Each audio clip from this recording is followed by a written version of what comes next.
ഇന്ന് പറയാനുള്ളത് കഥയല്ല, ജീവിതമാണ്. ഒരു ഭർത്താവിൻ്റെ തേങ്ങലാണ്, സങ്കടമാണ്. ഭാര്യയ്ക്ക് വേണ്ടി ഇന്നും പോലീസ് സ്റ്റേഷനിൽ കയറിയിറങ്ങി നീതിക്ക് വേണ്ടി പോരാടുന്ന ഒരു മനുഷ്യൻ്റെ കഥയാണ്. മരിച്ച് ബിന്ദു ചെന്നിട്ടും ഭർത്താവിനെക്കുറിച്ച് അവൾ ആലോചിച്ച് ദുഃഖിക്കുകയായിരിക്കും. ഞാൻ ചെയ്ത തെറ്റിന് ഒരിക്കലും എനിക്ക് ക്ഷമ അർഹിക്കുന്നില്ലെന്ന് അവൾ മരണത്തിൽ പോലും അവൾ ആലോചിച്ച് കാണും. രാജു എന്ന് പറയുന്ന ഒരാൾ ബിന്ദു എന്ന് പറയുന്ന ഒരു പെൺകുട്ടിയെ കല്യാണം കഴിച്ചു. ആ പെൺകുട്ടിക്ക് ആരുമില്ല, അച്ഛനുമില്ല, അമ്മയുമില്ല. രാജുവിന് അച്ഛനും അമ്മയുണ്ട്, അമ്മ മരിച്ചു, പിന്നെ അച്ഛൻ മാത്രം. അങ്ങനെ ബിന്ദുവിനെ കല്യാണം കഴിച്ച് അവർ സന്തോഷമായിട്ട് ജീവിക്കുകയായിരുന്നു. അതിനിടയ്ക്ക് രാജുവിൻ്റെ അച്ഛൻ മരിച്ചുപോയി.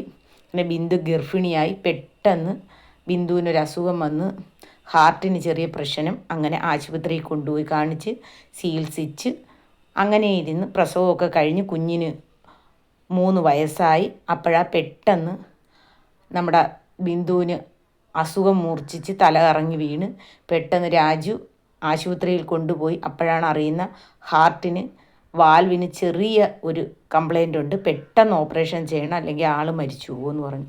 അങ്ങനെ രാജുവിൻ്റെ കയ്യിൽ പൈസയില്ല, ഇത്രയും തുകയ്ക്ക് എവിടെ പോകണം?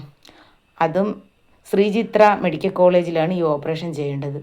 രാജു അവിടുന്ന് ഇവിടുന്നുമൊക്കെ കടങ്ങളൊക്കെ മേടിച്ച് ഭാര്യയുടെ ഓപ്പറേഷൻ നടത്തി. കുഞ്ഞിനെ ഒരിടത്ത് ഏൽപ്പിക്കുകയും ചെയ്ത്. പിന്നെ വീട്ടിൽ വേലയ്ക്കായി ഒരാളിനെ, ആശുപത്രി നിൽക്കാനായിട്ട് ഒരാളിനെയും കൂടി ആക്കി. അതിനുശേഷം ജോലിക്കൊന്നും പോകാതെ നിന്ന് ഭാര്യയുടെ ഓപ്പറേഷൻ കഴിഞ്ഞ് ഭാര്യയെ നോക്കി 3 മാസം നോക്കി. അസുഖങ്ങളെല്ലാം മാറി. അതിനുശേഷം രാജു ദൂരെ ഒരു സ്ഥലത്ത് ജോലിക്ക് പോയി. കടങ്ങളെല്ലാം തീർക്കണ്ടേ. അപ്പോൾ ആഴ്ച 2 ദിവസം വീട്ടിൽ വരും.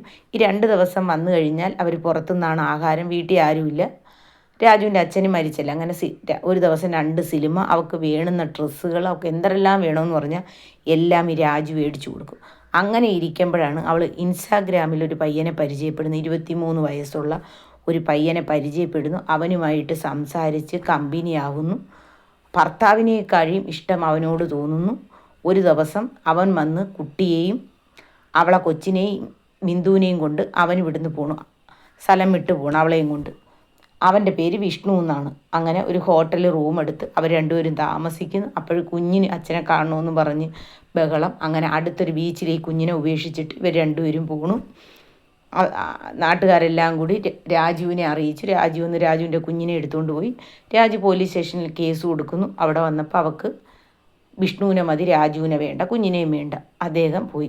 അത്രയ്ക്ക് സ്നേഹിച്ച് ഭാര്യയാണ്, മോളെ എന്നാണ് വിളിക്കുന്നത് ഭർത്താവ്. എന്നാലും വേണ്ടില്ല, അവളെ ഇഷ്ടത്തിന് ജീവിക്കട്ടെ എന്നും പറഞ്ഞു പോയി. അവൾക്ക് 32 വയസ്സുണ്ട്. അതിനുശേഷം ഒരു 10-16 ദിവസം കഴിഞ്ഞപ്പോൾ അവൻ ഇവളെ മടുത്ത്, എനിക്ക് നിന്നെ വേണ്ടെന്നും പറഞ്ഞ് അവന് വേറെ പെണ്ണുങ്ങളുമായിട്ട് കമ്പനിയാണെന്ന് പറഞ്ഞ് രണ്ടുപേരും അടികൂടി. അവസാനം അവിടെ നിന്ന് അവൾ ഇറങ്ങി സ്ഥാപനത്തിൽ ചെന്ന് കയറി. അവരുടെ അടുത്ത് അവളെ കഥയെല്ലാം പറഞ്ഞ് അവർ രാജുവിനെ വിളിക്കുന്നു, അവളെ സ്വീകരിക്കണമെന്ന്. രാജു പറഞ്ഞ് ഇപ്പം എനിക്ക് പറ്റില്ല, എൻ്റെ നാട്ടിൽ മൊത്തം ഇവളൊരുത്തൻ്റെ കൂടെ പോയെന്നറിഞ്ഞ്, അതുകൊണ്ട് ഇപ്പം പറ്റില്ല എന്ന് പറഞ്ഞ് അവൻ്റെ അടുത്ത് തന്നെ ഒരു തീരുമാനം കാണണമെന്ന് നിങ്ങളെല്ലാം കൂടി അവൻ്റെ വീട്ടിൽ ചെല്ലാം. അങ്ങനെ എല്ലാവരും കൂടി അവൻ്റെ വീട്ടിൽ ചെന്നപ്പം അവരെല്ലാം കൂടി ഇവരെ ഒട്ടിച്ച്. അവരെ മോന് 23 വയസ്സും ഇവക്ക് 32 വയസ്സും അല്ലേ.